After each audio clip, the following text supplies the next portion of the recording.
Shabbat Shalom, everybody. Shabbat Shalom. Okay, this is what I do at the start of every bar or bat mitzvah. We do our initial Shabbat Shalom, and then we do our do-over, okay? Because we want to know that you're here, you're ready to go, you're ready to be in conversation, to celebrate Mother's Day, to just, celebrate Shabbat with these flowers and this conversation. So we'll try it again. Shabbat Shalom. Shabbat Shalom. Oh my gosh, that was an amazing improvement. Thank you. I'm Rabbi Rena Singer. It's so wonderful to be here with all of you this morning. And even before we begin, I just want to say a few thank yous. Thank you to the extraordinary Hamilton team who have become such incredible partners. And that's not actually the right thing to say. You've been our partners for a while. I'm new. So, who have become, what I have learned are such incredible partners. Thank you to Christina. Thank you to Jeff. Thank you to Marilee for just putting in so much thought into this morning and for bringing our community along with your care and your brilliant planning. Thank you so much to our Emmanuel staff. Thank you to Sarah Balagi, who is just extraordinary and makes so much fun around here. And then I want to say thank you to Kate O'Bannon, who really helped organize this morning, put so much thought into it, organized hundreds of toddlers in putting together gift bags that were so beautiful that the parents kept trying to steal the gift bags for themselves. And Sarah kept having to say, like, no, these are actually for, families who are experiencing homelessness and people, and the gift bags kept disappearing. So that's a good sign. And thank you to Josh Cohen, who I saw somewhere. He's in the building. For also being a great leader at Tzedek. And then finally, thank you to Miriam Bajar, who brought these extraordinary flowers and who went to the flower market, selected them herself, just did so much to make this morning beautiful. So thank you, everybody.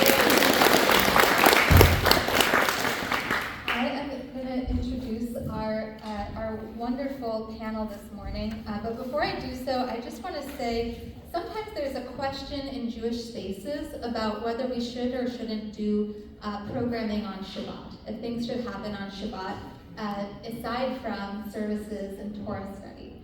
And I will be honest that usually we say no, right? If one of you were to come to us and say, oh, I'd like to do, X on Saturday, and we'd say, why don't we think about doing that on another day of the week? But we make an exception for this program and for this kind of work, because we really believe that Shabbat is a time when we're supposed to dream about the world differently. We're supposed to just sit around and not be held back by the way things are, but to really actually dream about what an extraordinarily different world could look like. And so that's what we're doing this morning, is we're sitting in that dream and we're discussing it, and we're going to discuss what is possible that we can't, the things that we feel like that will never happen. That's not the space for this, because this is Shabbat, and there are brilliant people here who are saying, actually we're going to make this different world possible, and here's how we're going to do it.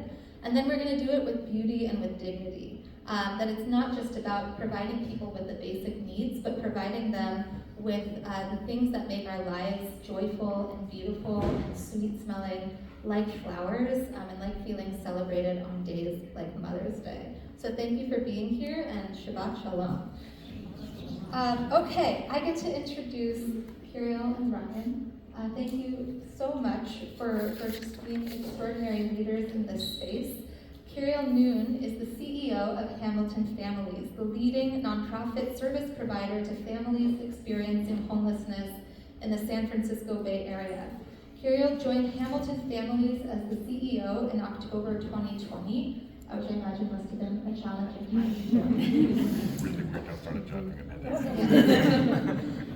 Prior to Hamilton Families, he served for 20 years in the SF nonprofit sector at, and I'm so sorry if I say this wrong, Juma Ventures, Youth and Family Enrichment Services, Stop AIDS Project, San Francisco AIDS Foundation, and GLIDE.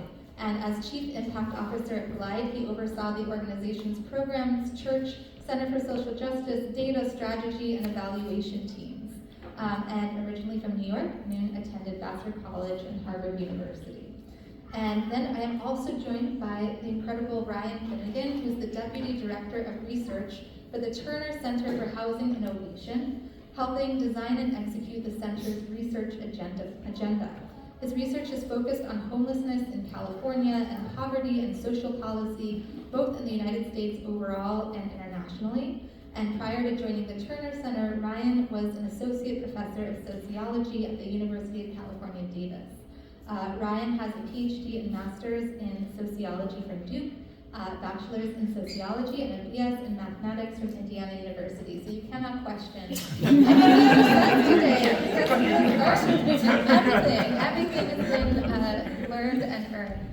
So we wanted to start with an overview. I know that so many of you in this room, this is an issue, family homelessness is an issue that is very close to your heart, that you've cared about and learned about for many years.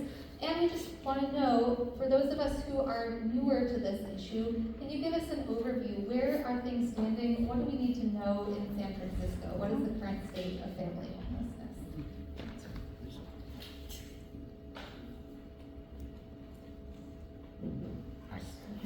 Please tell me if it's too loud or not loud enough. Okay. So I'll start with some of the research that we've been doing. We tend to partner with groups like Hamilton and other incredible service providers. So at the Turner Center, the research that we do is led by a theory of change that says if we are working really closely with the people impacted by an issue, by the people doing the services, providing the housing, that is the opportunity for us to understand what works well, what are the hurdles that people run into, and when people run into a hurdle, what's the opportunity to lift that up to policymakers and say, here's an opportunity for you to make the conditions better for people like Hamilton to do the work that they do. And so over the work that we have been doing over the last few years, I think a few of the trends that stand out for me in San Francisco and Bay Area and California in general are first, one of the things that I think is really counterintuitive but super important to understand is that people hear, this much money is going into homelessness services, but they also look around and still see people in crisis on the street in just really, really hard circumstances. And it's completely understandable to wonder, if I'm hearing that there's more money and there's more programs, why am I not seeing fewer people in these challenging circumstances? And so one of the trends that I think is so hard to get your mind around because it's not what you see with your eyes is that the resources are helping folks like Hamilton move out of crisis. They're moving into new housing programs, they're moving into temporary homes, they're getting rental assistance and moving inside. And then you stop seeing them.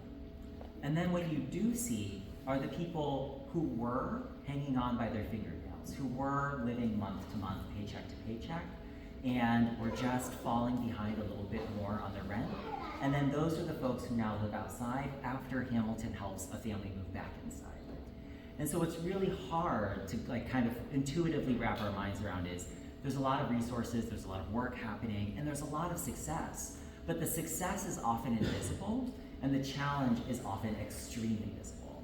And so it's that dynamic nature of it that's really hard. And so I think the big trend that I often take optimism from is that the number of people that programs like Hamilton are serving and helping move back inside has been going up with time. So every day across the state of California, the data show a couple hundred people move back into permanent housing from a service program or a shelter like Hamilton. And that's just the people that are being assisted by programs. There are many more people who still figure out how to move back inside without being recorded in the data of the programs like Hamilton's. And so I think that is hard to see, but it's very real success. And the reason why we look around and it doesn't seem like it's better, just kind of on an intuitive level, is that there's clearly so much more to be done on the front end. Going upstream, it's the fact that there are people just hanging on paycheck to paycheck. Those folks need help too, and they need help before they become the folks that show up asking for assistance at a shelter. So I think that's one of the big trends. The other trend that I'll highlight is there is a lot more shelter and housing now than there was 5 years ago. So in San Francisco, both family and adult shelters have ramped up by about 50%, which is not so different from several other places in the Bay Area. I mean, that number, kind of ebbs and flows with time and with budgets, but it's hard to see that with our eyes. Like, you don't necessarily see, oh, there's 50% more shelter beds in the city. But these resources are turning into more places for people in one of the hardest times in their life to go and find somewhere safe, stable, dignified. And so that's been a tremendous investment, and it's one where we're seeing real gains, and now the burden is to sustain them. The thing I'll add is that a lot of us, when we think about homelessness, we think about the single adult who's on the street clearly suffering from a mental health issue, a substance use issue, etc. And those are not the challenges that our families are seeing. So when we talk about family homelessness, it's kind of a different animal altogether. And so most families who are homeless are living in cars, they're living in a van, they're living in an SRO, they're in a hotel room, they're doubled up with a family member or another family altogether. And so you don't really see them. So family homelessness is invisible. So when voters and people who are making decisions about policy think about homelessness, they're thinking about the visible homelessness that they can see. And so families often get lost in the shuffle because they're not visible. Nobody sees them. They're in cars. They're okay. Their kids are going to school. They're going to their jobs. And so they kind of get lost in the shuffle. So our job for the last 40 years has really been to sort of highlight the invisible problem of family homelessness and really make some headway around it. Hamilton Families has been around since we just celebrated our 4th anniversary last year, 2025. And we serve families in 3 particular ways. One of them is we have the largest family emergency shelter in the city, in the Tenderloin. We have a transitional housing program that houses 20 units that houses families for up to 18 months. And then our largest program by volume is our rapid rehousing program, which uses the open market to house families in properties in the regular market, and we then pay rental subsidies for up to 2 years while those families get back on their feet. Underlying all of that is a series of programs around children and youth services. So the kids who come in our program are served after school programming, summer break programming, all of that kind of stuff. And that's generally sort of the biggest bulk of what we do. What I will also highlight about what's happening in homelessness now is that the vast majority of our participants, roughly around 80%, are Black and brown single moms with kids of school age. And I think for me, that's an alarm bell. When I first figured that out, I was like, okay, let's figure out how is it that 80% of our participants are Black and brown single mothers. Like, what's happening with Black and brown single moms that they're winding up homeless? How can we figure out how to help them better and serve them in the best way possible? And so a lot of my work over the past 5 years at Hamilton has really been trying to figure out what is happening with this population, how can we best support them, and how can we best help them get housed and get served. And so we've been thinking a lot about this question, and I'll talk more about this in a little bit, but that's our sort of general overview. Who we're serving is that population. Can you talk, Ryan, about some of the newest research that's being done at the Turner Center? What's coming out? What's new that we should know about in this field? Yeah, so I think I'm always happy to talk about my research because that's my job. But one of the things that I'll highlight is it's actually a project that we're doing with the folks at Hamilton Family, and it's with the families that are being served by the Rapid Rehousing Rental Assistance Program. So there's a pilot study called Bay Area Thriving Families, where the experiment is to understand what if at the end of that 2 years of rental assistance, there's just a little bit more help for a little bit longer. How does that change the outcomes for these families? How does that change the way that they plan for the long run? And 2 years of rental assistance is an incredibly powerful tool for a lot of families around here. But the Bay Area also is a place where incomes and rents are not far apart on a temporary basis for most people. It is hard to for a 2-year ramp to be the permanent thing when you're just confronted by how high the rents are and what the labor market looks like here. So in this experiment, half the families at random get an additional $1,000 of cash a month. And I believe it's subsidized by Google, right? So Google, thank you. If you want to keep doing that, that sounds great. And so what we've been doing is trying to understand, at the end of that 2-year assistance, how do the families that get that cash experience things differently, what are their strategies for maintaining stability, but also how do they talk about their future? How do they talk about their children's future? And so there's a couple of things that we learned that I'll highlight. We learned a lot of things, it's more than two. But the two that I'll highlight, one is that when people know that the assistance is 2 years, they're already thinking forward to the end of that 2 years. They're already thinking to like, well, I'm gonna have to pay for this after this rental subsidy goes away, and how am I gonna do that? And so, as Carrie will certainly be able to speak about better than I can, like that means a lot of families leave the city. They're moving to Antioch, they're moving to Vallejo, they're moving to places where they're hoping that they can pick up the rent at the end of the subsidy. And so that's what we were learning for all the families at the end of that subsidy. What we're learning from them now, and many of them, it's now been almost like a year or maybe like 9 months after they ended the subsidy, but they're still getting that $1,000 in cash. The families that get the $1,000 in cash, it's still tough. It's still tough to make ends meet because the rent is just so high. But the way they talk about it is different compared to the families who aren't getting that amount of cash. When they're talking about what is the next step, they're talking about, well, maybe it is still tough to stay in the Bay Area, but maybe there's somewhere I can go that's not that far away, that still has family, that still has friends, and thriving looks a little different than I thought it might have, but that's what I'm trying to figure out. And maybe we're moving with family to Atlanta, and we might be able to even buy a home there because it's more attainable than it is here.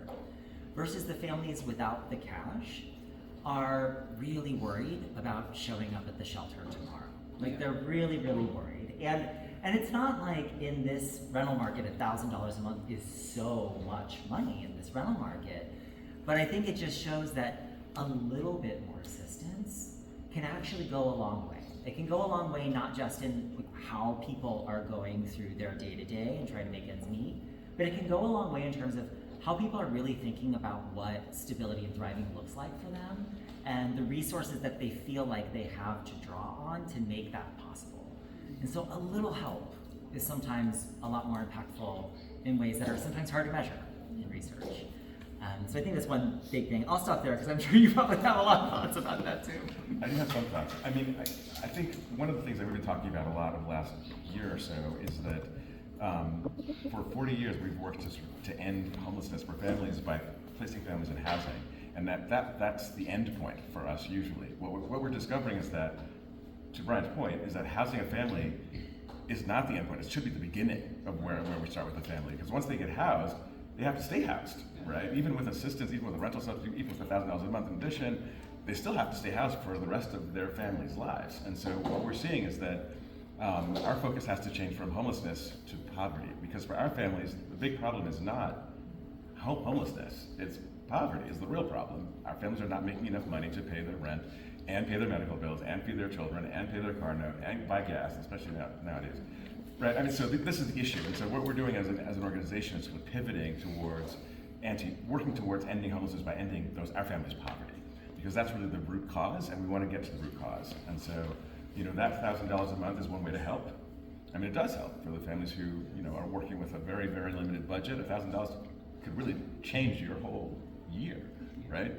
And so we're thinking about ways that we can sort of come up with interventions that continue to supplement families' income and make it easier for them to become stable and supported. You said something I was going to say something about, and I've completely lost my train of thought. Do you want me to just say it all again?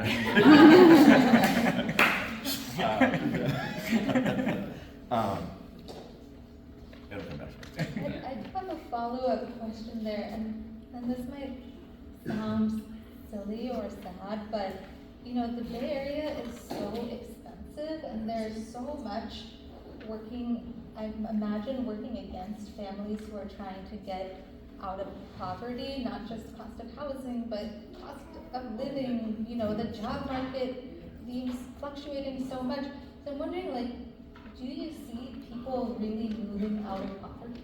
And when you do, what has gone right? Is there a success story that you can kind of take us along? There are some that make the leap. I think more often than not, what we see is families treading water. As that, even with assistance, they're treading water, and that they could go under at any point. But our help gets them to be treading water. And what we'd like to do now is get them on dry land, or at least on a boat, right? I mean, to push the analogy farther than it probably shouldn't be pushed. But really, that's kind of where we want to go, is like get people to a place where they can at least be stable enough to consider themselves out of poverty. There are certainly families who've made the leap, who've managed to purchase a home, for example, like through some of the programs that exist for low-income families to purchase homes. But those numbers are small, to be honest. And I feel like with more work on our part and support, we can probably make that easier for other families to make that leap. But generally speaking, what we see is families treading water, and they survive, and they survive, and they survive, and they make it work. And I think what we're trying to do now is figure out a way that we can get families to a place where they exit the homelessness response system entirely, right? Where they no longer need us. They don't need rental assistance. They don't need anything from us at all. And I think that's where I want us to go. In part because we want families to stay here where they live. What we've been saying over the past several years that we've been doing this rapid rehousing program is that what we're doing is hastening the exodus of low-income Black and brown families from San Francisco to other places. And for someone like me, who's African American, I've lived here for 26 years, I've seen the population of Black people go from 13% in 2000 to around 4.5% now. And I wonder to myself, are we part of that problem? And that troubles me. You know, for us as a city who thinks about ourselves as diverse and progressive and thoughtful and welcoming, this is a problem for us as a city, that we are rapidly moving our low-income Black and brown residents out of town and making them be someone else's problem. And I feel like for a city with the kind of resources that we have as a city, we can do better. We have to do better. And I think that's where we're trying to figure out what does better look like, and how can we provide better for the families who come into our orbit. So let's talk a little bit about what does better look like, and we'll start with a less optimistic question, and then we'll move into a more optimistic question. And then eventually we'll be asking you for your questions too, so we'll be moving to a Q&A. But there is, I think, the problem just looks so vast, and there's a certain level of fatigue that we see in the conversation among San Franciscans, which we just want to be real about, and we see that there's so many different causes that organizations rightly advocate for: affordable housing, transportation, workforce development, women's rights, homelessness, immigration. How do we prioritize and not get kind of overwhelmed by what seems like a lot of issues, and how do you see these issues as interconnected? That is a very good question. And the question of fatigue and burnout is a real one. I think even for those of us who work in the field, it is clear. I mean, the problem does feel mountainous. Like, we feel a little bit like Sisyphus just pushing this rock up the hill, and then at the end of the day, it just rolls back down where it was. And have you made any change at all? It does feel like that. But that's not in fact true. As Ryan pointed out earlier, families are moving out of homelessness every day. And it is happening. Whether you see it or not, it is happening. The work does have an effect. And I feel like, for me, the answer is keep my focus local. Because when I look national, I get overwhelmed. It's too much. Like, I can't, it's just too much to even fathom thinking about how do you solve homelessness at the national level. But here in San Francisco, there are a finite number of families who are experiencing homelessness on any given night. And we can address those needs on any given night in our shelter, in our transitional housing program, in our rapid rehousing program. And that work needs to continue because those families need us every night, right? And if I keep it local, keep it tight, there's hope there. I can find the optimism there. And for those of you who are thinking about joining us in this venture, that's my advice to you too. Keep it local, keep it tight. The things that places where you can effect change, do it. And really feel like you're making a difference, because you are, even if you don't see it. Yeah, I think absolutely that. And I think what we've been trying to look into a lot more lately is that there is a growing coordination between different sectors and different levels of government, where it's like, many hands make light work. And so like people experience challenges all at the same time. They can have a transportation challenge, childcare challenge, employment challenge, housing challenge, all at the same time. And what I think can easily feel overwhelming is like, if that person is going to one source of assistance and they're like, I need help with all these things that have just like had a domino effect, like, how can any one organization reasonably be expected to solve every problem that people experience together? I mean, Hamilton still does it a lot, but like, it's maybe not the most effective way. And so there's been a lot more collaboration between health systems and homelessness systems in particular is what we've been looking at. So a lot more bringing in healthcare providers, federally qualified health centers, medical centers, outreach and medical teams,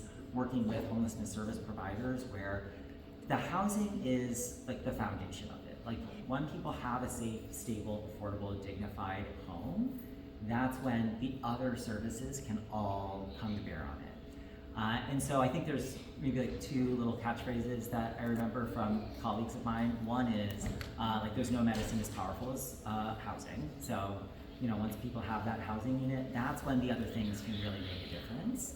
And it means that there's more hands coming in. When like healthcare providers and social service providers are coming in alongside homelessness and housing providers, that's when there's a lot more capacity, there's a lot more ability to make a difference for somebody. The other thing that I remember is there's a colleague I work with who calls it, what do you say? I wrote it down because I don't want to get it wrong. So my colleague Shane says, if you can't solve a problem, enlarge it. And what he means is like, okay, we've provided somebody with housing assistance, but now they moved farther away because they wanted to make sure they could afford it. And that means they're farther from their job, they need more help with transportation, and they're farther from their family, and so they need more help with childcare. Well, if like what they were able to do that seemed like a stable path for them was moving farther away, and now they need help with transportation, great, let's find that help. Let's find that help from the transportation sector on what is it? Is it a BART subsidy? Is it a subsidy for the tolls? Is it like, what is the next form of assistance that gets paired with it? Rather than just wondering like, oh no, why isn't the housing assistance enough? It's like, it's the housing assistance and.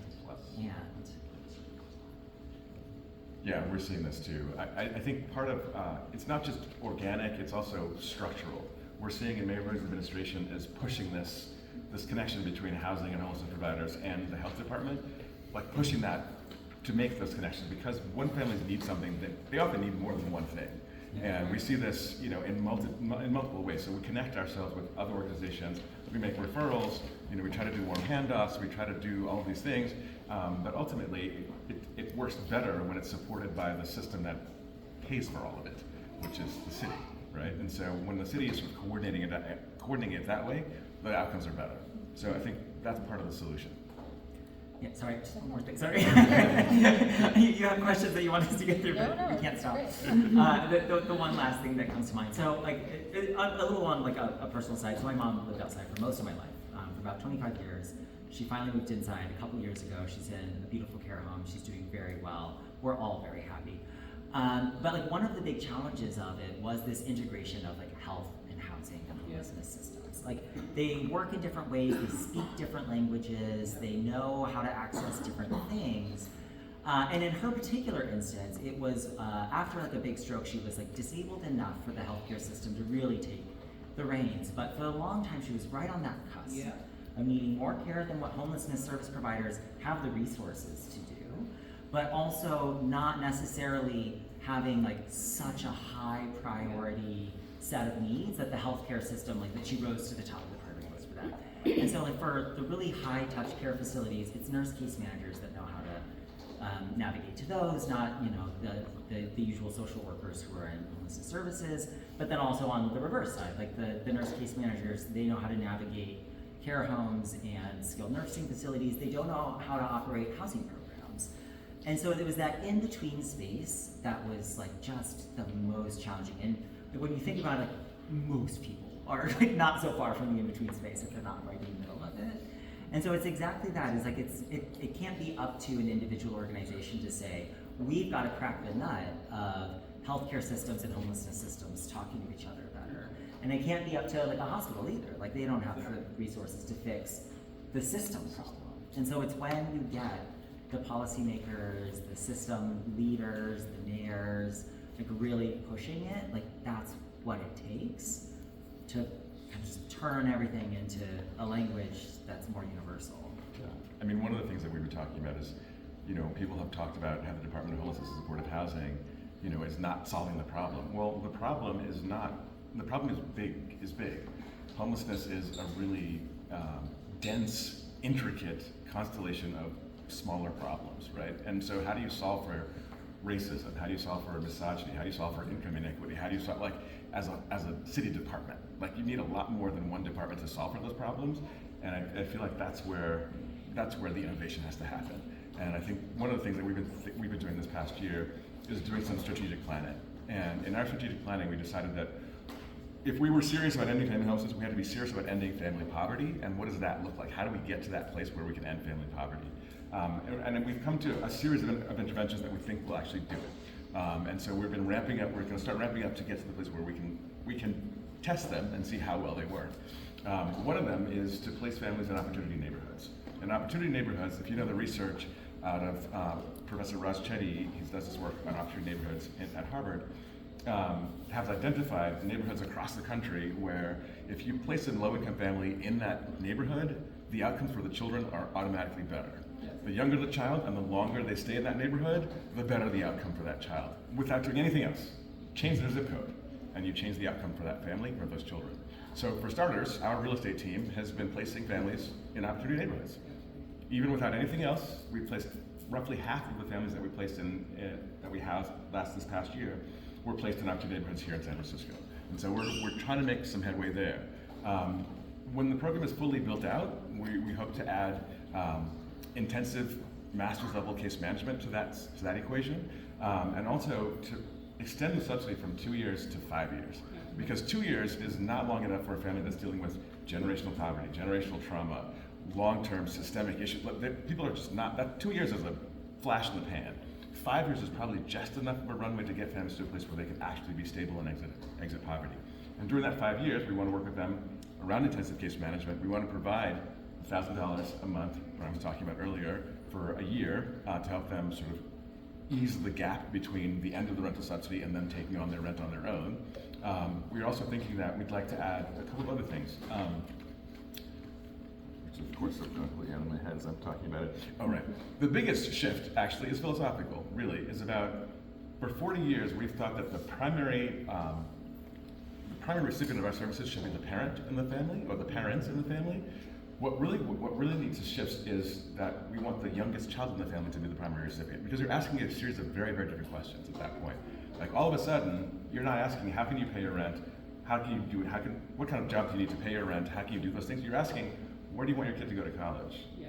You're asking, so at that point, you have to think 10, 15 years out, and most folks who live in low-income situations are not able to think that far ahead. They're thinking about today. This month, is my car going to get towed? Can I pay rent? They're thinking about the now, they're not thinking about the future. People with more resources tend to be thinking further ahead, 10 years, 20 years, I'm going to put money aside so my kid can go to college now. If you're living on, a paycheck to paycheck, you're not putting money aside for your kid to go to college, and you're not asking this question. But what we want to do is have the center of the youngest child in that family unit as the primary recipient of our attention, and then change the questions that we're asking the families and change the outcome for that family. So all of a sudden, you're saying, if your answer to the question is, you want your kid to go to Stanford? That's 18 years from now. Let's back into that question. How do we get you from where you are now in the emergency shelter to your kid going to Stanford? And let's figure that out and back into that question. And I feel like that's going to be one of the ways that we end poverty for those families. We want them to be thinking about not just getting a job, but building a career. Not just making money so they can spend money now, but building wealth for the next generation to come, right? So that your kids are not in the same spot that you find yourself in now. And I feel like that, no one's really asking our families to do that, and I feel like that's where the innovation is, like asking our families to do things that they're not used to doing because we think it will change their futures. And I feel like that's gonna help. For myself, I grew up in New York City, early 1970s. I've got 6 younger siblings, and a mom who really just has an indomitable will. And for kids in our neighborhood at that time, it was extremely uncommon for them to go to school, to go to college, to go to graduate school. But she rode us. And if she hadn't ridden us, we wouldn't have done it. But what we want to do as an organization is to be that organization that provides that support, that encouragement, that accountability, all of that to the families that come into our orbit so that they can achieve the better futures that they envision for themselves. Every parent wants their kids to do better than they did. And that's universal. Whether you're low income, high income, none of that, it doesn't matter. You want your kids to do better, and we want to help our kids, our families, have their kids do better than they're doing. And I think we can do that. No, I promise you can go on to the next question. No, thank you. Sorry. Okay. Well, I was going to open it up for Q&A. Yes.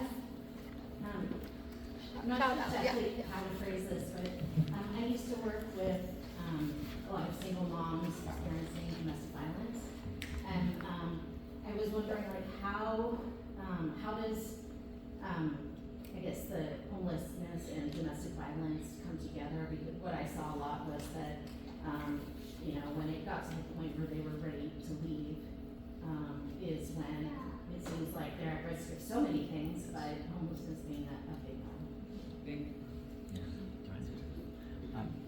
So I'll say one thing that I've seen in the research. So like, they go together a lot. It's really distressing. One of the findings from some research done, not by us but by others, in the pandemic, was that there's this like tricky relationship between like what is the level of need and then how much is there like room in the system, like how many shelter beds are there, and you build them more when you think there's more need, but what we don't often think about is if we don't have it available, maybe the need becomes invisible because people are staying in bad situations. And so we saw that in the pandemic when there was a lot of like decompression, where they were trying to have fewer people in the same space. Then fewer people were coming to shelters because they knew that there was less space. And then after the pandemic, a real rise in the number of people coming. And so like one of the findings has happened in New York, and I think there was a couple other studies, where it was the places where they didn't close beds as much, the demand of people coming to them stayed just as high versus when they were trying to like close down in beds and then avoid spreading the virus inside the shelters.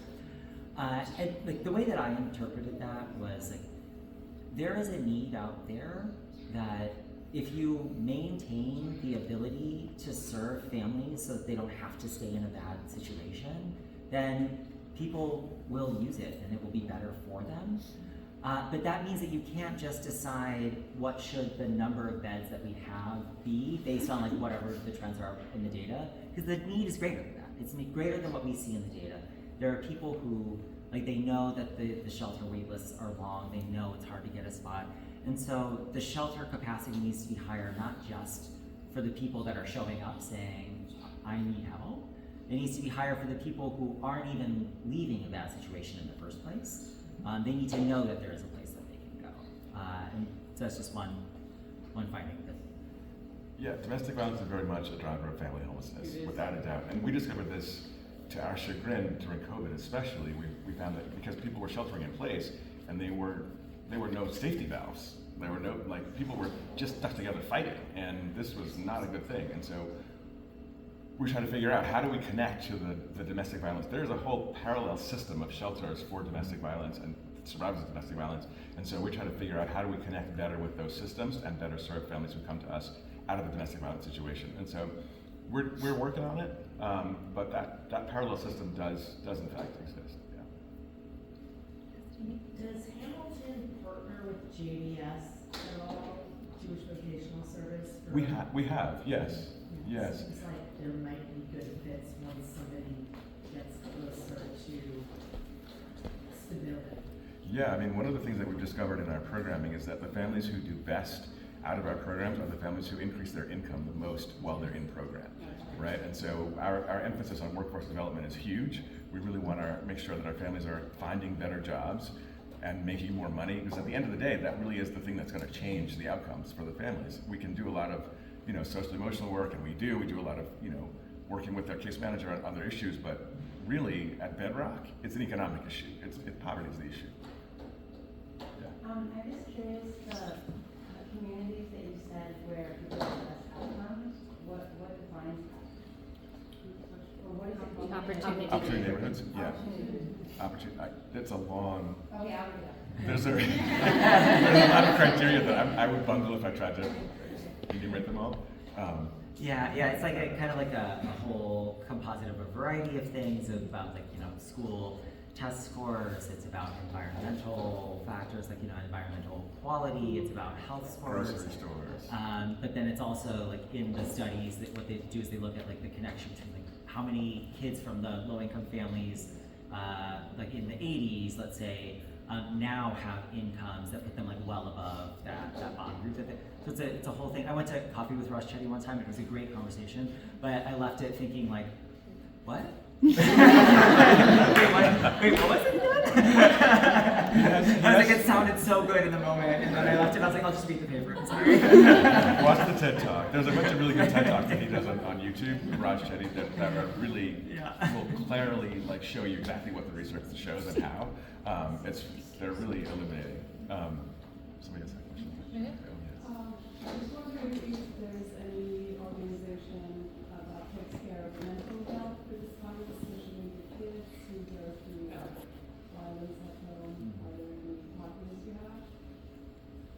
Partners for mental health specifically, I don't think so. What we try to do is do some of that stuff in-house, and if the child needs a higher level of care, we'll send them to a specialist. But there are organizations that do this kind of work, like the Felton Institute, for example, we worked with in the past, where they work specifically around mental health issues.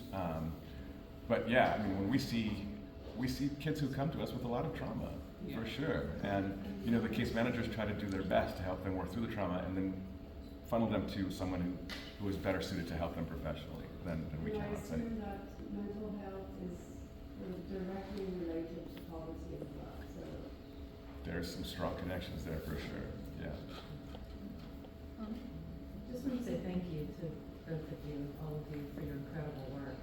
I'm wondering how the families in need access the incredible services offered by Hamilton. That's a very good question. So all the families who come to us have to come to us through a particular portal. The access points, there are 3 access points in the city of San Francisco, and if you want to access homeless services, you have to come through that door that's operated by the city.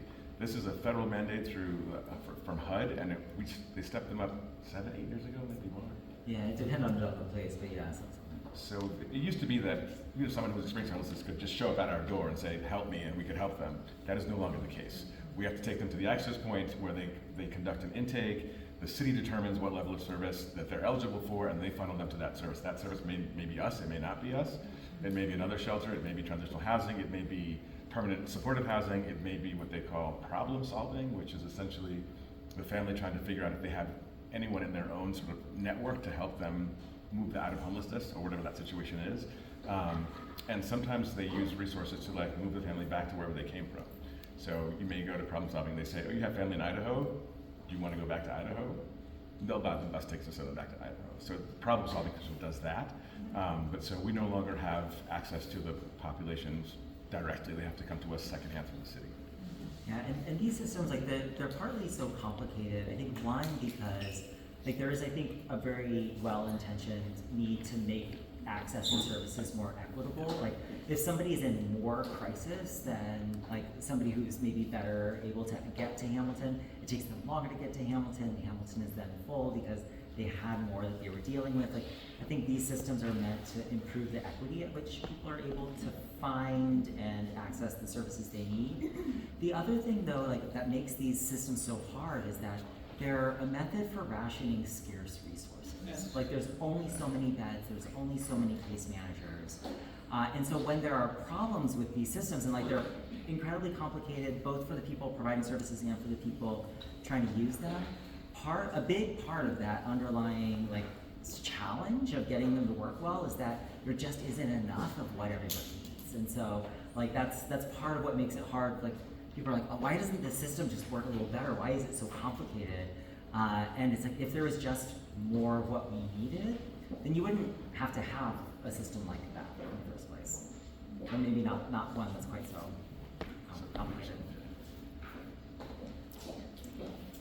Over the last few years, have you seen the effectiveness of working with the city government?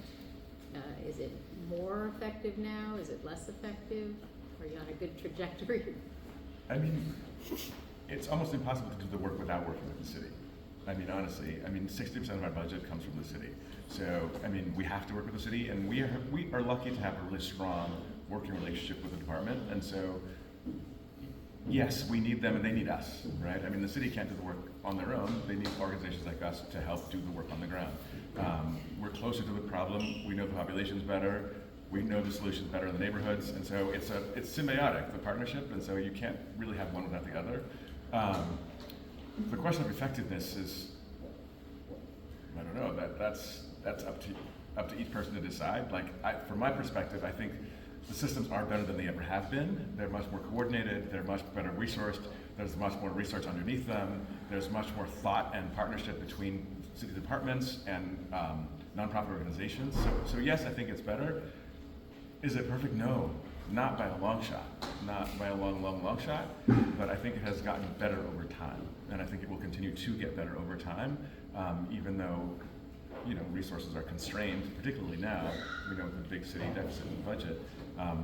We are working very closely with the city to do the best we can with the remainder of the resources that are left.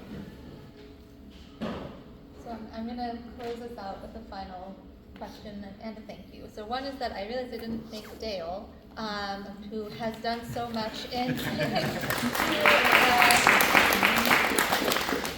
saying to Emmanuel, like, you need to get your act together and partner with Hamilton more and really be part of this solution. And I want to thank our congregants, our members, Elise Bellat and Catherine Tick, who they couldn't be here today, but they're so excited that this is happening. It's in the last year they've taken over running monthly birthday parties at the Hamilton shelter. And then somebody came to Catherine and she said, you know, we don't just have a need for these birthday parties, we need, a lot of the families here are Spanish speakers who want to practice English. And are there people at Emmanuel who would be willing to help come and work with people who want to practice English? And so we're setting that up right now as our next volunteer opportunity. So well, we haven't set it up yet. We need volunteers. You can applaud, but you know, I might come find you then. So if that is something you're interested in participating in, come to me. I'll write your name down, or you can also come to, I'm sorry to point her out this way, but Sarah Balagi, who's moving flowers. If you come to either of us, we'll write your names down and connect you with Catherine. And so that is bringing me to my last question, which is, you know, it's amazing to do these hands-on support, but I'm wondering what you want us in this community to be like champions of for you. Like if we are here as kind of like emissaries of your vision and mission for a San Francisco with less or no poverty, like what do you want us to be talking about with our friends and family and saying like this is what you need to support? Well, that's a really good question. I have so many things in answer to that. I mean, one of them is, you know, to remember the humanity of people who are homeless, right? I think one of the things that happens is that there's an empathy gap. We've lived with homelessness for so long as a city that people, you don't even see people on the street anymore. Your eyes skip over them. And it's like, you can't solve the problem if you can't see it. And you can't solve the problem if you're not close to it. So get proximate to the problem and get close. And don't be shy about that. I feel like we can often forget that the people who are experiencing homelessness are just like us. They could be your brother or sister, your aunt, your cousin. You may have someone in your family who is living on the street and you don't even know it. But remember their humanity. I think the other thing I'll say is keep your fight local. Like, don't take your eye off of the ball here. San Francisco is an important place to do this. People look to San Francisco as an example of how to solve this problem. And the more we can do to solve the problem here, the more we can sort of model it for the rest of the country. So stay with us and stay local. Yeah, I think that's phenomenal advice. And I think the one addition that I would have is just local electeds hear way more about something when people don't like it than when people do like it. Even if there are more people who like it than there are people who don't like it, they're going to hear from the people who don't like it. And one of the expressions that a friend of mine uses often is like, if you don't want tents, or if you don't want affordable housing in your backyard, you're going to have tents in your front yard. And so like there's just a need for more homes for people of all incomes, but especially